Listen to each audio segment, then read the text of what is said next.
On September 8th, Barber Beats producer 𝐺𝑂𝑅𝐸 released a new album that translates to Sanctuary, and it got a cassette release by Doki Doki Beats on September 15th. This album really leans into the smooth sounds of jazz, with some bright and upbeat horns in the opening tracks. The beginning of the album has a markedly sunny disposition that leans into the feel-good sentimentality of early 90s smooth jazz. It's some really smooth music, if you understand that reference.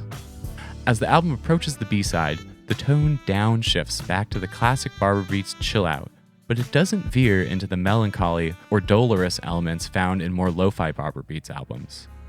The low, growling introduction to track 8, which eventually opens up into a shimmering string-led melody, sounds very dreamlike and sets up the final 2 tracks of the album. Like all good Barber Beats albums do, this one takes you on a journey, and the conclusion of that journey on this album reveals 2 very unique tracks that don't just use the typical breakbeats found in the genre. Track 9's dense production and clattering percussion surges into a backbeat with a shuffling 6/8 triplet pattern.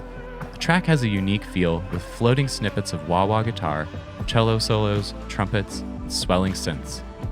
The album finishes its 10-track run with a more ambient piece of swirling sounds undergirded by a simple brushed jazz hop beat.